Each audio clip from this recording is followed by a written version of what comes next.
You can't eat that. Those are for the guests. My mother, Catherine, pulled the warm dinner roll right out of my 9-year-old daughter's hands before it even reached her mouth. The breeze across the yacht club terrace carried the smell of salt water and expensive perfume. But in that moment all I felt was humiliation. Across the spotless white tablecloth, my sister Victoria's children were happily eating plates of lobster pasta, $65 each. Butter and garlic filled the air. My daughters Harlow and Sabrina looked down at their empty plates. Their small faces tightened with confusion they didn't yet know how to explain. Catherine grabbed a bread basket from a nearby table and shoved it toward us. The rolls inside were dry and picked over, the edges hard from sitting out too long. Here, she said loudly, her voice cutting through the polite chatter of the charity gala. This will keep them busy. No need to waste money on unnecessary food. I froze. For a moment an old habit rose inside me. Accept it. Smile. Don't cause a scene. Break the bread into pieces and quietly feed your children. Keep everything smooth. It would be easier. It always had been. But then I looked across the table. Victoria wasn't even paying attention. She was holding up her phone, filming her son dramatically trying to crack open a lobster claw. She laughed while talking to her social media followers about teaching kids to appreciate fine dining. She didn't see us. Or maybe she simply chose not to. That casual dismissal of my daughters, of their worth, broke something inside me. I didn't cry. Crying is for people who still think there's room to argue. There wasn't. I raised my hand and signaled the waiter. He appeared instantly wearing a professional smile. Is there anything else I can get you, ma'am? Yes, I said calmly. 2 filet mignons medium rare. And a bottle of the 1998 Cabernet. The reserve, not the house pour. My mother's mouth fell open. Natalie, she hissed quietly. What are you doing? We agreed to keep things modest. This isn't in the budget. I ignored her. Instead I looked at my daughters. You're not eating someone else's leftovers tonight. A little while later the steaks arrived, perfectly cooked, steam rising as the plates were set in front of them. Harlow and Sabrina stared with wide eyes before carefully cutting into the tender meat. The rich smell filled the air, real food chosen just for them. I poured myself a glass of wine and slowly took a sip. Then I looked directly at my mother. She didn't say a word, but I could see the anger pulsing in her face. Still, she couldn't cause a scene. Not here, not in front of donors and board members. Eventually the bill arrived. $450. Catherine grabbed the folder and stared at the total with dramatic shock. She inhaled sharply and looked at me, waiting. Waiting for the apology. Waiting for me to reach for my card like I always did. Instead, I opened my purse and pulled out 2 crisp $100 bills, enough to cover the steaks and the wine. I placed the money neatly on top of the check. The rest belongs to the host, I said as I stood up. Enjoy the evening. I reached for my daughter's hands. Come on, girls. As we walked away, I heard Catherine whispering sharply behind us. Her voice grew more frantic as she realized she would be responsible for the rest of the bill. I didn't turn around. We passed through the glittering dining room, under bright chandeliers, past polished silver and curious stairs, and stepped out into the cool night air. For the first time in 34 years, breathing felt easy. The drive home was quiet. The rush of adrenaline slowly faded, leaving a heavy ache in my chest. I gripped the steering wheel, my knuckles pale against the leather. In the rearview mirror, Harlow and Sabrina were asleep in the back seat, safe, full, and peaceful.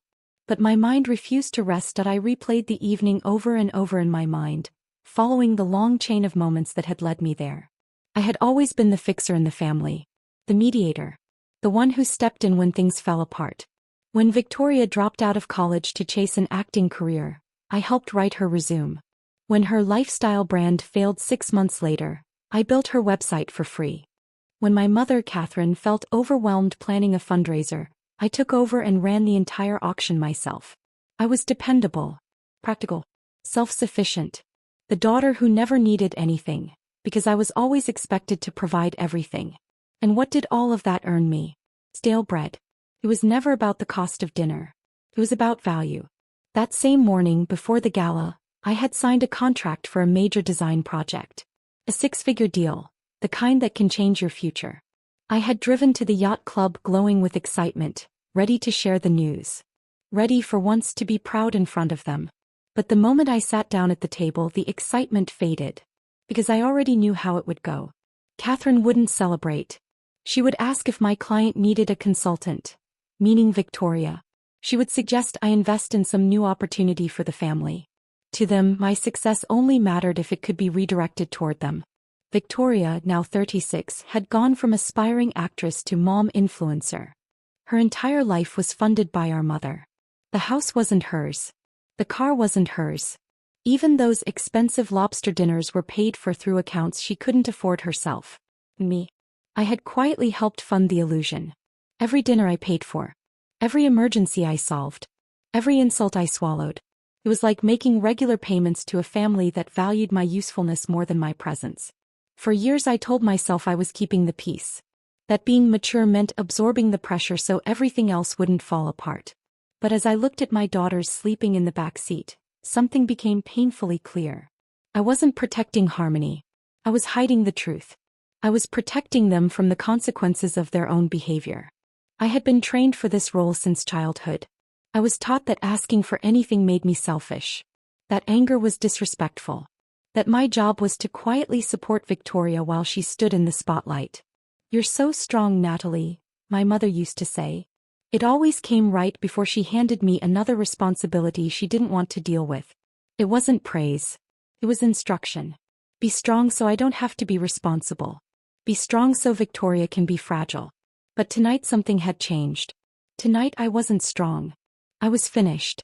The quiet in the car felt heavier now, filled with the realization that I had helped erase myself for years. I had taught them how to treat me. And tonight, for the first time, I had taught them something different. By the time I pulled into my driveway, my phone was buzzing non-stop on the center console. I didn't need to check to know who it was. The attack had already started. I carried the girls inside, tucked them into bed and kissed their foreheads. Then I walked into the kitchen and poured a glass of water. My hand was shaking, not from fear but from clarity. When I unlocked my phone, the screen was flooded with notifications. Text after text from Catherine. "You humiliated us in front of the club board. Jackson had to put the bill on his business card. How could you be so selfish? We were trying to save money for the auction." Then came Victoria's messages. "You're just jealous because my kids are used to better food. You didn't need to cause a scene. Those rolls were artisanal, by the way. You wouldn't know the difference." And finally the demand. "Transfer $500 immediately. We need to repair the damage to our reputation. Jackson is furious." I stared at the messages. Artisanal. Reputation. Damage. It was a perfect example of gaslighting. They weren't sorry they had humiliated my children. They were sorry I had refused to accept it. I sat down at the kitchen island and read the texts again. But this time I didn't feel the usual wave of guilt. I felt analytical. It was like looking at a blueprint. For the first time I could see the structure of our family clearly. Catherine was the architect of it all. The martyr who needed to be both the victim and the hero at the same time. Catherine needed Victoria to be the golden child, the perfect reflection of her own ego, the shining example she could present to the world. Victoria's success was Catherine's success. Victoria's beauty was Catherine's pride. Me. I was the scapegoat. The place where all the blame and frustration landed. Whenever something went wrong, it somehow became my fault. If money was tight, it was because I wasn't generous enough. If the mood turned sour, I was labeled difficult. I had become the container for everything they didn't want to admit about themselves. Victoria stood in the spotlight. I lived in the shadow. My role was simple. Absorb the darkness so they could stay in the light. That was why my success never impressed them. In fact, it threatened them. Because if I was successful, if I had real power, I no longer fit inside the role they had assigned me. And if I wasn't the family's trash can anymore, where would they dump everything they didn't want to face? That's why they had to keep diminishing me. That's why the bread rolls. It wasn't about the budget. It was about reminding me of my place. Even at a black-tie charity gala, I was expected to sit quietly and accept scraps. But I wasn't a child anymore. I was a woman who had just signed a six-figure contract. And I was a mother who refused to let her daughters grow up believing they deserved leftovers. So I didn't reply to the messages. I didn't send the money. I swiped the notifications away and set my phone face down on the counter. It continued to vibrate, soft, angry thuds against the granite, but the sound felt distant now, like thunder from a storm miles away. Instead, I walked down the hallway to my home office. It was a small room filled with sketches, fabric samples, and half-finished ideas, but it was my sanctuary. In the center of the room stood a massive oak drafting desk, scarred and worn with age. It was the only thing I still had from my father, Robert. He had been a quiet man, an architect who spent most of his life standing in the shadow of Catherine's louder personality. After he died, Catherine cleared out his office with brutal efficiency. The leather chairs were sold. His books were donated. She told me to take the desk away because it was junk that didn't match the condo's aesthetic. I ran my hand across the rough surface. The wood was stained with ink and coffee rings, marked by decades of work. It was imperfect but solid. Honest. Suddenly I felt the need to clean it out.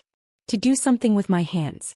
I started emptying drawers, tossing old pens and dried-up erasers into the trash. When I reached the bottom drawer, it wouldn't open. I tugged harder. It barely moved. Kneeling down, I felt along the back edge and noticed a small latch hidden beneath the lip of the wood. I pressed it. A quiet click broke the silence of the room. The base of the drawer shifted upward, revealing a hidden compartment. My heart began pounding. Inside were a thick leather ledger and a stack of bank statements tied together with a rubber band. Resting on top was a note written in my father's familiar blocky handwriting. Trust strategy to ensure fairness. I opened the ledger. It wasn't just numbers, it was a record. A careful, detailed account of every dollar. My father had tracked everything. He knew. He knew about Catherine's spending. He knew about the favoritism. And he had tried to create a plan to protect us. I turned another page. Trust fund. Initial deposit, $250,000. Purpose, grandchildren's education and health. Equal distribution mandatory. My breath caught in my throat. Last year when Harlow needed braces, I had asked Catherine for help, just a loan. $4,000. She sighed and looked at me with practiced sympathy. Oh, Natalie, she said gently. I wish I could help, but your father didn't leave much. The trust is empty. We had to use it for his medical bills. I believed her. I opened a high-interest credit card to pay the orthodontist. I worked extra hours to keep up with the payments. I even felt guilty for asking. The trust is empty. My hands shook as I grabbed the stack of bank statements. They weren't old. They covered the last 10 years, right up to the previous month. And the balance wasn't zero. But it also wasn't $250,000 anymore. I began comparing the ledger to the statements. Then the statements to the cheerful family updates Catherine sent in her monthly newsletters. October 3 years ago. Withdrawal, $15,000. Memo, medical necessity Victoria. I checked the date again. That was the same month Victoria had gotten her mommy makeover. The surgery she claimed had been gifted by a sponsor. August 2 years ago. Withdrawal, $50,000. Memo, educational enrichment, Victoria's children. Educational enrichment? Victoria's kids were 7 and 9. I followed the transfer. It led to a business account. Vicky's Vibe Aussie. The boutique Victoria had proudly announced to the family, a curated lifestyle shop that sold candles and inspirational mugs before closing 6 months later. Catherine had told everyone she funded it with a small personal loan. Except it wasn't her money. It was my father's. $50,000 from the trust meant for the grandchildren. And then I noticed the recurring payments. Every month. $2,000, J Consulting. I opened my laptop and searched the business registry. Registered agent, Jackson Miller. Victoria's husband. It was a shell company. They were quietly draining money from the trust every single month, like a salary for doing nothing. I pulled up the calculator on my phone. 15,000. 50,000. Monthly withdrawals. Trustee expenses. Even 4 spa weekends Catherine had labeled as meetings. Total withdrawn. $185,000. My father's legacy. My children's future. Gone. Not wasted. Stolen. Suddenly everything made sense. They hadn't given my daughters stale bread because they were merely cruel. They did it because they were thieves. They needed me to believe I was poor so I wouldn't ask questions. They needed me grateful for scraps so I'd never go looking for the feast. The trust is empty. It was a lie. A six-figure lie told by a mother to her daughter while her granddaughter needed braces. I stared at the ledger again. My father's handwriting was steady and precise. He had tried to protect us. He had tried to build a system strong enough to stop exactly this kind of greed. But he had made one mistake. He made Catherine the trustee. I closed the ledger slowly. The leather felt cool beneath my fingers. And the anger that had burned inside me earlier was gone. The anger that had burned inside me earlier faded. In its place was something colder. Harder. Like steel. I wasn't just a graphic designer anymore. That night, I became the forensic accountant of my own betrayal. I picked up my phone. It was 2 a.m, but I didn't care. I photographed every page of the ledger. Every withdrawal, every note, every line that proved what had been done. Then I opened my laptop and wrote an email to the estate lawyer listed on the bank statements. Subject: Urgent fraudulent activity in Walker Family Trust. I attached the photos and pressed send. After that, I printed 3 copies of everything. One set for myself. One for the lawyer. And one for Catherine. 2 days later, the doorbell rang. Not a polite ring. A sharp, impatient pounding from someone who believed my time belonged to her. I opened the door.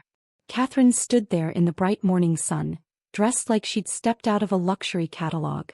Oversized sunglasses. Designer handbag. The same kind I now knew my father had unknowingly paid for. "We need to talk," she said, brushing past me into the house without waiting for permission. "You've ignored my messages for 48 hours. Do you know how worried I've been?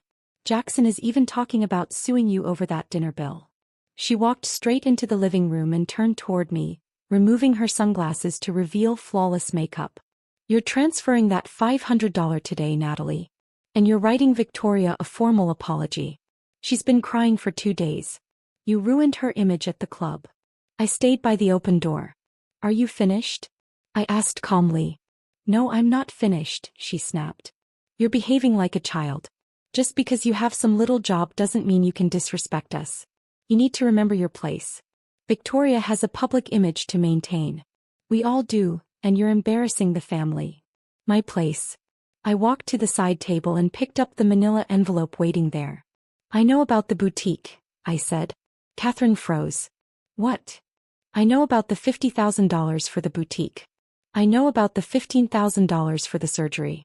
And I know about Jackson's consulting payments." I pulled the documents from the envelope. Copies of the ledger pages, bank withdrawals, and the business registry. "I found Dad's ledger inside the desk you told me to throw away." She stared at the papers but didn't take them. Her face drained of color. For a moment she looked older than I had ever seen her. That was an investment," she stammered. "Your father wanted us to support family businesses. It was a loan." "It's fraud," I said evenly. "It's embezzlement. You spent money meant for the grandchildren's education on plastic surgery and shell companies. You told me the trust was empty when Harlow needed braces, while you were paying Jackson a monthly salary for doing nothing." "Natalie, please," she whispered. "You don't understand the pressure. The club fees, the condo maintenance. We had to keep up appearances." "Appearances?" I let out a short, humorless laugh. "You stole from your grandchildren to impress strangers at a yacht club." I stepped closer. "I've already sent copies of everything to the estate lawyer. The accounts will be frozen this afternoon." Her eyes widened in panic. "You can't do that. They'll audit everything. I could go to jail." Her voice rose into a shrill cry. "Natalie, I'm your mother. You can't send your own mother to jail." "You have 24 hours, I said quietly. "Sell the club membership. Sell the condo if you have to. Put every dollar back in the trust." She stared at me in disbelief. "Every single penny," I continued. "All $185,000. I can't raise that kind of money in one day. Then I file a police report. And every person at that yacht club will find out exactly how you paid for those lobster dinners." She broke down then, ugly, desperate sobs. Begging. Pleading. Asking how I could be so cruel. "I'm just being the fixer," I said calmly. "I'm fixing the mistake Dad made when he trusted you." I pointed toward the open door. "Get out." She left. She walked down the driveway slowly, smaller and older than I had ever seen her before. I watched her drive away. Then I closed the door. And locked it. The fallout came quickly. Not with shouting or drama. Just the quiet collapse of a system that had never been stable to begin with. Catherine sold everything she could. Her jewelry, her retirement savings, even the yacht club membership. She avoided jail. But she couldn't escape the truth. The money went back into the trust. Victoria's glamorous life fell apart when the funding disappeared. Without Catherine's money, the influencer lifestyle couldn't survive. The photos stopped. The sponsorships vanished. Jackson finally had to find a real job. They moved into a small apartment. One they actually paid for themselves. As for me, I recovered every dollar. I didn't buy a new car. I didn't go on a shopping spree. The first thing I did was pay for Harlow's braces. I sat beside her at the orthodontist's office and watched her smile when the doctor finished explaining the treatment plan. And for the first time I knew I had paid for it the right way. Not with begging. Not with guilt. With justice. The rest of the money went into protected education funds. For Harlow, for Sabrina, and even for Victoria's children. Because they were innocent. My father had wanted fairness. I made sure he got it. One evening I sat alone in my office at my father's old drafting desk. The ledger was locked away in a safe deposit box now, but the desk remained. I ran my hand across the worn wood. For the first time I felt close to him. He hadn't abandoned me. He had left me the tools. He just needed me to be brave enough to find them. I picked up my pencil and began sketching a new design. The lines were strong. Clean. For the first time in my life I wasn't the fixer. I wasn't the scapegoat. I wasn't the shadow. I was the architect. And this time the walls I built were meant to protect my children. Not with silence. With truth. The cycle was broken. And I was the one holding the hammer.